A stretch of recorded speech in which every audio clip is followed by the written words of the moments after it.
맥키네지의 투자 클럽입니다. HLB. 자, 계열 종목인 HLB 테라피틱스가 오늘부터 30일까지 논딜 로드쇼 이제 기업 설명회 개최되는데요. IR 자료가 25페이지입니다. 내용을 한번 살펴봐 드리도록 하겠습니다. 그리고 이제 생명과학, 제약, 테라피틱스, 글로벌 차트론까지 한번 살펴보도록 하겠습니다. 자, 카인드 사이트에 들어가시게 되면 IR 자료실에 이 부분들이 올라와 있죠. HLB 테라피틱스가 이제 오늘 기업 설명회 개최 여기 첨부 파일을 치시면 PDP 파일로 이제 내용이 뜨는데요. 자, 총 25페이지입니다. 그래서 뭐 HLB 기업 설명회는 많이 보셨을 건데 계열 종목의 이제 IR은 그렇게 익숙하지가 않습니다. 그래서 테라피틱스 내용을 이제 주요 내용들 중심으로 살펴봐 드리도록 하겠습니다. 자, 첫 장은 이제 컨텐츠가 총 이제 챕터가 4개입니다. 예, 컴퍼니 이제 오버뷰는 전체 이제 회사 현황이고, 그 다음에 코어 이제 컴패티비티니스, 핵심적인 어떤 경쟁 뭐 이런 것들 어떠냐, 그 다음에 성장의 기회는 어떤 것에 있느냐, 그 다음에 어펜딕스, 부록 요렇게 4가지 형태로 뭐 이번 IR을 좀 준비했죠. 자, 챕터 1에 보면 회사 개요, 핵심 인력, 연역, 주요 사업 영역. 그러니까 2020년도 이제 HLB 쪽으로 들어오기 전에 과거에 이제 G3 비언트입니다. G3 비언트. 그래서 본래는 이제 이게 뭐 디지털 아리안가 이제 그런 어떤 IT 회사가 이제 바이오로 바뀌었고, 그리고 난 다음에 이제 M&A를 통해서 HLB 쪽으로 이제 오게 되었다.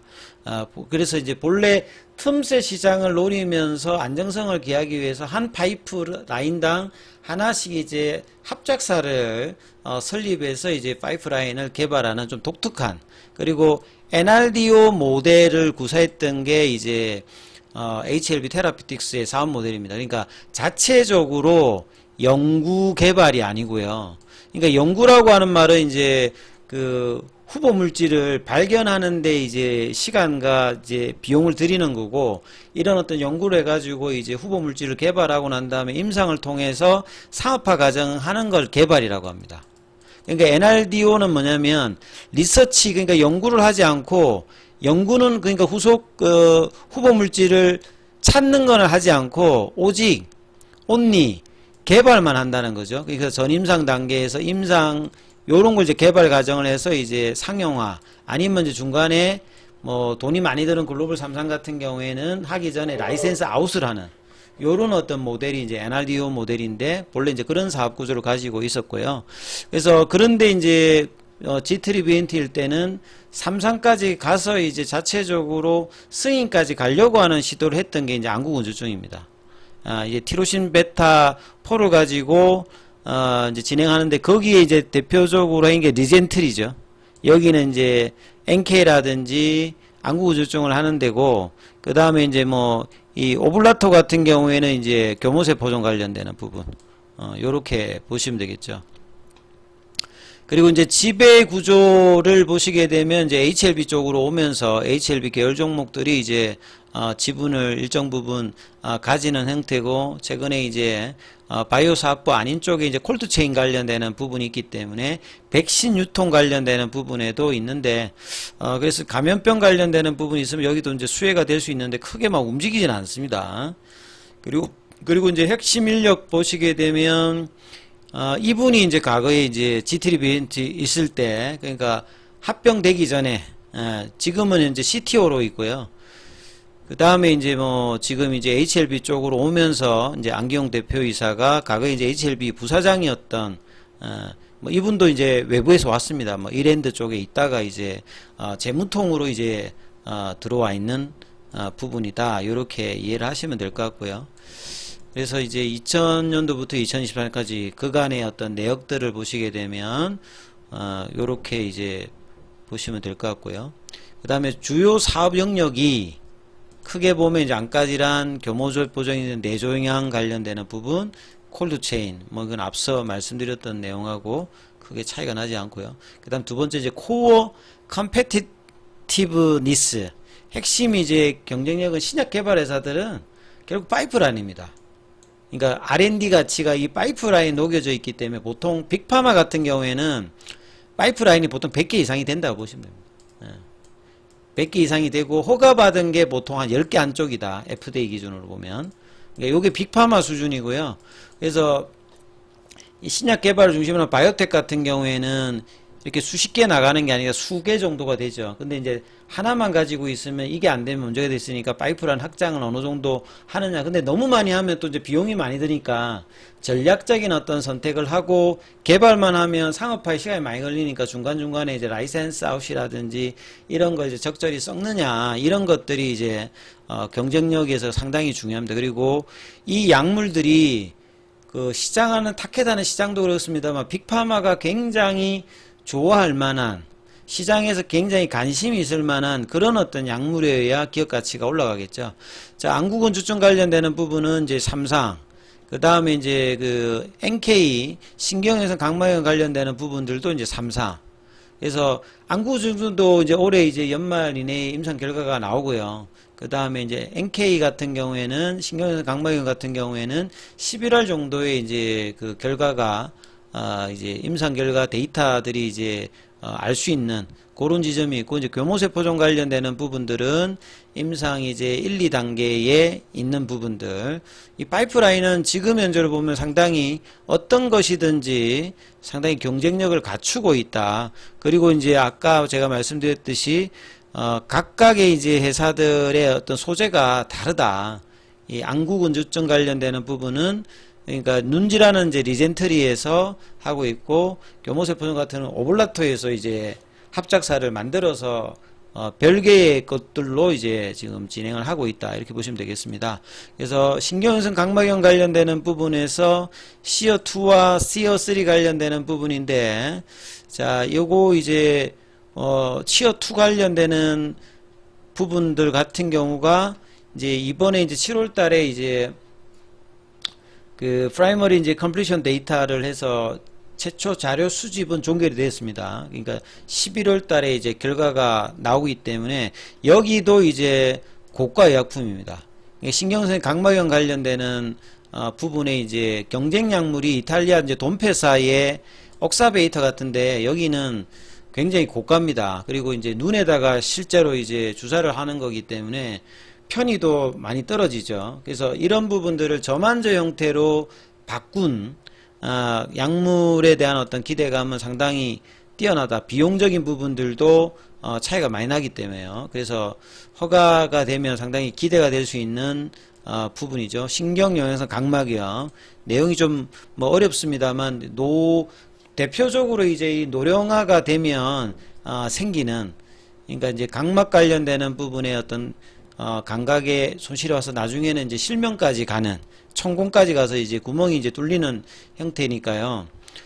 그래서 이제 희귀질환 형태로 되어 있습니다만 CO2 임상에서 강력한 효과가 있는 상태고, 기존에 이제 승인된 이 돈페사의 옥사베이터보다는 경쟁력 있는 가격 제시라든지 투여의 어떤 편이 있어요. 눈에다가 이렇게 주사를 한다면 굉장히 이게 두려운 어떤 부분인데, 저만저 형태면 상당히 이제 그 편의성이 높아지는 어떤 부분을 봐야 되겠죠.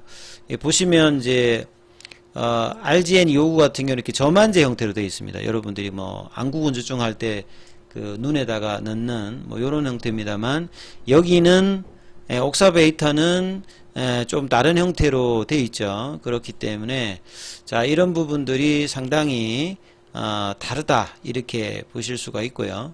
그 다음에 이제 안과질환 관련되는 안구건조증 관련되는 부분들은 전략적으로 지금 신경외선 각막염을 좀 더 중시하고 있고, 여기도 이제 임상 관련되는 부분이 그 안과질환은 이제 FDA에서 여러 번 이제 그러니까 징후와 증상 관련되는 부분들이 일치해야 되기 때문에 보통 뭐 3번, 4번 여러 번 임상을 통해서 허가를 받는 어떤 과정이기 때문에 이번에 이제 이 임상 관련되는 부분들 유럽하고 미국 쪽에서 진행되는 어떤 부분들에 대한 결과들 좋은 결과 좀 기대를 좀 해야 되는 어떤 상황이고요. 그래서 RGN 259 관련되는 부분은 과거에 안구건조증일 때도 미국에서는 이 약물에 대해서 상당히 가능성이 높다라고 이제 평가를 받은 바 있습니다. 그래서 이번에 NK 그 밸류에서도 동일한 이제 기전을 가지고 있기 때문에 티모신 베타 4, 그래서 이런 부분에 기대감이 여전히 있다라고 봐야 될 거고요. 그 다음에 사실 이제 이미노믹과 더불어서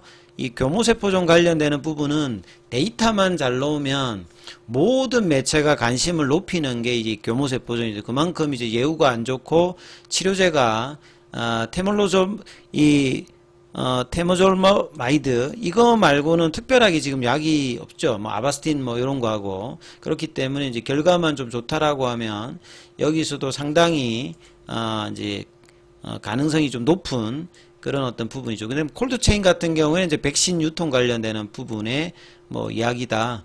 그래서 이게 뭐 결국 이제 테마 쪽으로 움직일 때 이제 이 관련되는 종목이 움직입니다만 HLB 쪽은 이제 이쪽으로 해가 움직이지는 않더라고요. 그리고 이제 세 번째가 이제 그로스 오퍼튜니티인데 결국 안과질환 관련되는 NK와 안구건조증 관련되는 부분과 이제 콜드체인 이야기를 하는 거죠.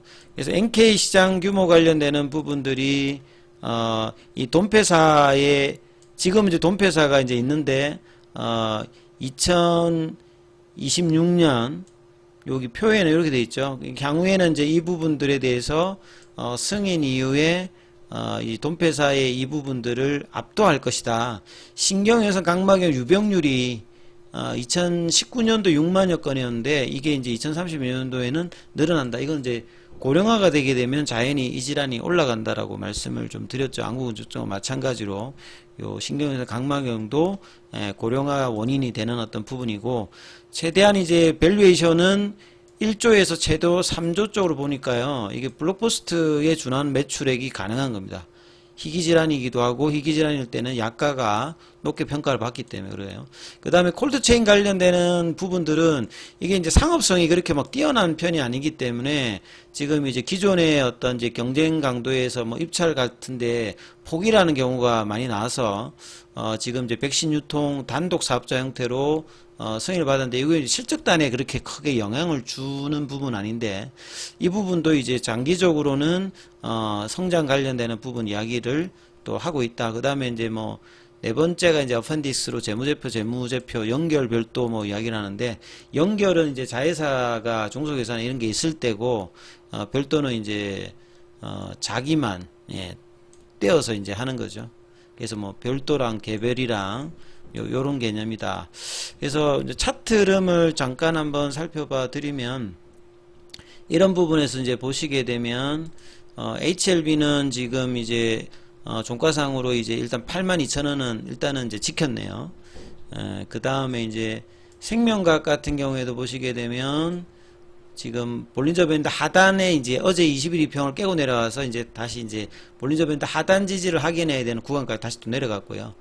제약 같은 경우는 21일평에서 크게 많이 내려가진 않았고 테라피틱스는 이제 이런 흐름으로 장중에 9,600원대까지 거의 어제 그 연봉의 시가 라인 부분까지 압도하는 흐름을 좀 보였는데 이게 윗골이 나와서 사실 좀 아쉽습니다. 여기라도 이제 연봉의 시가까지 붙여준다라고 하면 나머지 종목에도 선순환매가 나올 수 있었는데 이런 흐름들이 이제 장 11시 정도에 이제 이런 흐름까지 보여주고 이어지지는 못했고요.